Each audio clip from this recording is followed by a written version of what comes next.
see. Okay, it's setting it up. It's load. Okay, go. Hi, we're Lily, Jasmine, and Stacy. Today we're going to talk about the impact of the modal minority on mental health. Here's our table of contents for today's presentation. First, we'll start by defining the modal minority myth, what it is, and where it comes from. Then we'll discuss the psychological and social consequences of this stereotype, especially how it affects mental health. Next, we'll talk about the solutions and ways to move forward, including how we can challenge this myth. Finally, we wrap up with our conclusion and key takeaways.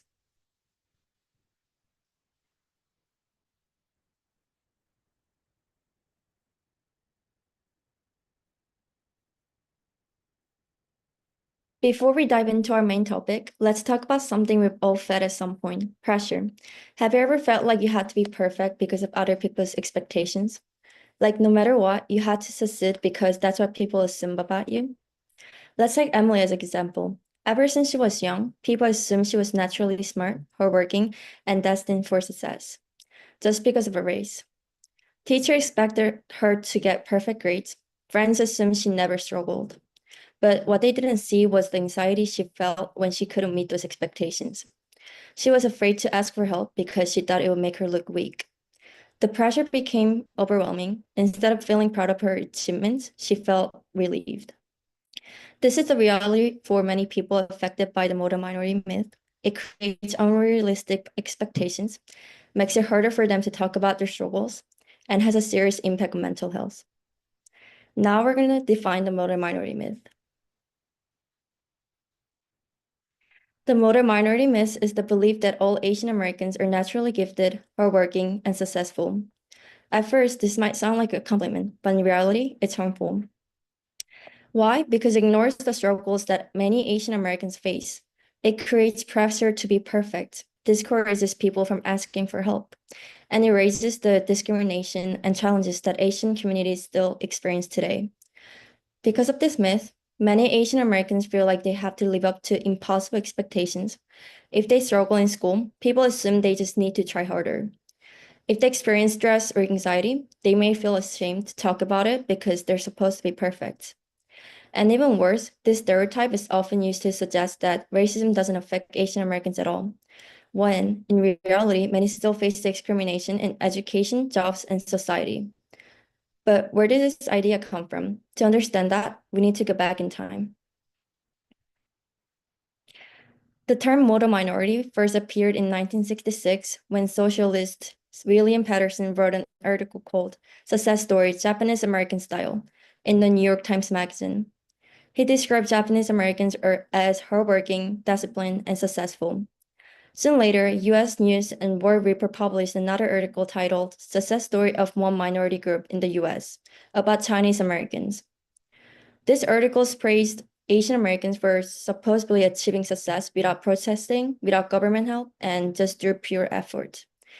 And that wasn't an accident. This idea was pushed during the civil rights movement to dismiss the struggles of Black Americans and other marginalized groups.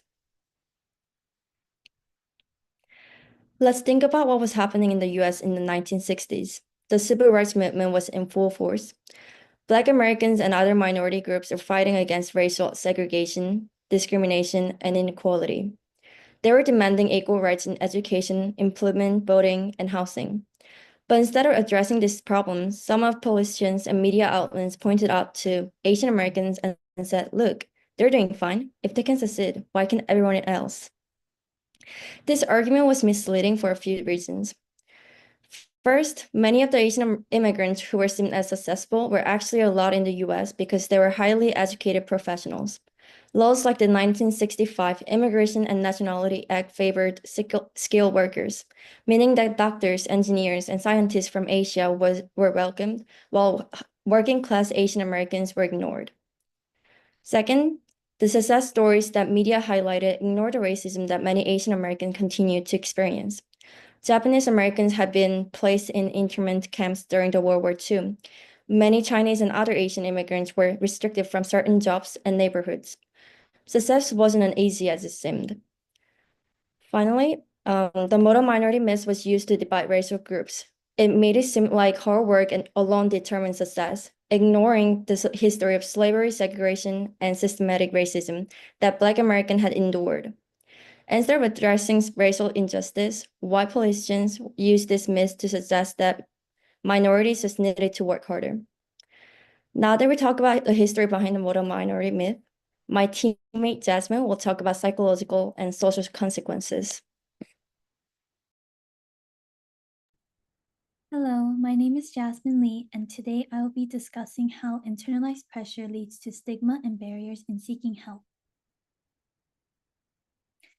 First is internalized pressure and perfectionism. For example, we've all heard the phrase, Asians are great at math.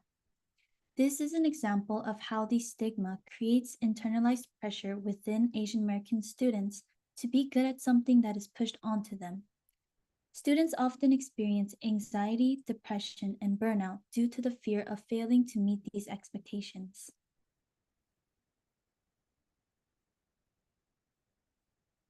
Consequently, suicidal thoughts within Asian Americans are not uncommon.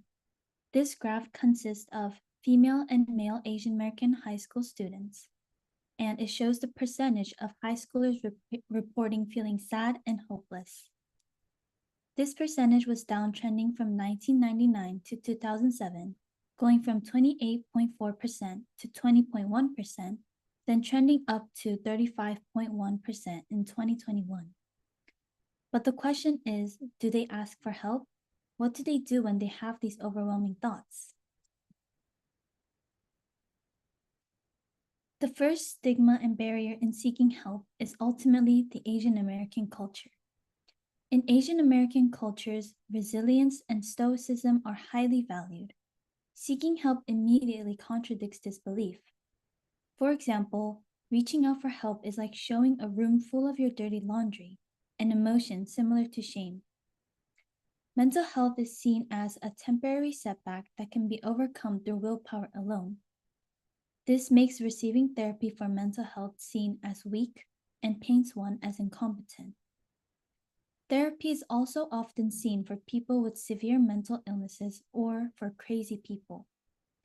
This limits the actual perceived application of therapy and is seen as a hopeless last resort rather than a proactive tool that could help foster healthy habits. Next is the lack of resources and understanding. Emotion is often overlooked and underplayed. Therefore, many physical symptoms are usually mentioned, but they stem from the immense amount of stress that the students get mentally rather than their physical health. Therapy is often seen as more of a westernized concept, which values familial and societal harmony, which clashes with the values of Asian American households, which value a hierarchical, authoritative relationship. This results in potential social isolation and identity struggles. When students are unable to meet these expectations, they will start to feel isolated from their own ethnic group because they feel as if they don't belong without these expectations. Additionally, in mainstream society, they feel like the expectations placed upon them are the only things that make them worthy. So, what can be done to address this issue? My teammate Stacy Wu will be introducing how to break the stigma. Hi, my name is Stacy Wu, and I'll be talking about breaking the stigma for the model minority myth. First, while I was doing some research on this topic, I stumbled upon this research that shows the traditional beliefs and behaviors, specifically towards Asian cultures regarding mental health. And I found it very ironic that in a lot of the beliefs in Asian cultures, they stem or they believe that mental health is stemmed from like physical illnesses or like having a lack of willpower or like evil spirits rather than being it rather than it just being about mental health. How can we change the myth? First, we should start to normalize seeking for help. Journaling is a great place to start, as it's a place where individuals can express their emotions. Therapy is also another good option. I just want to remind everyone that you don't always need to be in a crisis to talk to a counselor. Therapy is a great option just like for people to talk about their emotions and have someone where they can just talk. Next, you should redefine your standards slash success. Pursue what you love to do rather than listening to or like taking in other people's expectations. Set boundaries with your parents and even teachers, and celebrate all of your achievements slash successes, not just the academic ones, which I believe are highly or like more valued or more celebrated in Asian cultures. There is a psychologist named Howard Gardner where he theorized that academic skill or talent is not just the only intelligence that people can acquire. There's also different types of intelligence, such as with music, their body, social skills, nature, etc. Next, you can advocate for mental health by joining slash supporting mental health initiatives to become part of the change to break the stigma. You can also start to normalize talking about mental health, like with your peers, family members, and like your friends, etc. Like I said before about like I just said about like normalizing talking about mental health, here are some open conversation starters that you can use. Do you ever feel like there is pressure to be perfect because of your background? Success is important, but can we talk about what makes me happy too? Can we start more conversations about mental health and more diverse career pathways at our school? And I have been feeling a lot of pressure to live up to my expectation. Can we talk about it? I feel like these are some really easy conversation starters that you can just say to like at work, school, etc. with your families. Next, in breaking the stigma, we should have more representation as well of like the more non-traditional pathways. So, for example, at school, um, we can start like mental health resources in different languages. I find it very cool, like nowadays, that there are like pamphlets with like more languages available. So having like mental health resources on those pamphlets can be very interesting or a very good way to like spread more representation. Also, another way is by having more curriculum that includes stereotype challenging and more diverse narratives, such as art, music, sports. And in media, there's a lot, or there tends to be a lot of Asian characters where they're just like the typical smart, successful, obedient. They follow that stereotype, but it would be more, or it would be very cool to have more representation that is not that kind of that doesn't fall under that stereotype, but is more like non-traditional. Such or like the characters that I find that fall under the stereotype that is like very popular shows are Lane Kim from Gilmore Girls and Cho Chang from Harry Potter. Another way for more representation is at work. So we can also start to address the invisible minority issue. And the invisible minority are those who experience discrimination and get marginalized based on characteristics that aren't readily apparent to others, such as their ethnicity or sexual orientation.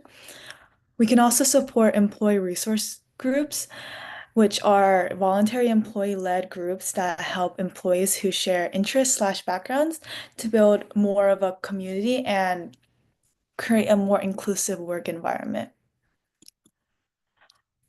Here are some resources that I found that are very interesting. Number one, the Asian American EDU Education Project is a project that includes a lot of videos, resources, information, questions, just a lot of information that educates people about the model minority myth, which I think is a step for like breaking the stigma. And number two, three, four are other mental health resources that are like curated towards Asian Americans. Finally, I found this picture and I empathize a lot with this picture because I feel like all of these stereotypes surrounding the person are things that I've heard in my life. And I realized that like these are not always, or these stereotypes don't always define who I am. And I encourage everyone, Asian or not Asian, to just find or just don't, or sorry, to define who you are and don't let the stereotypes and expectations build you as a person, but find you for who you are. And that wraps up our presentation on the model minority myth. And for more information, you can contact SOS Teen Helpline or our website, www.soshome.org. And these are our sites.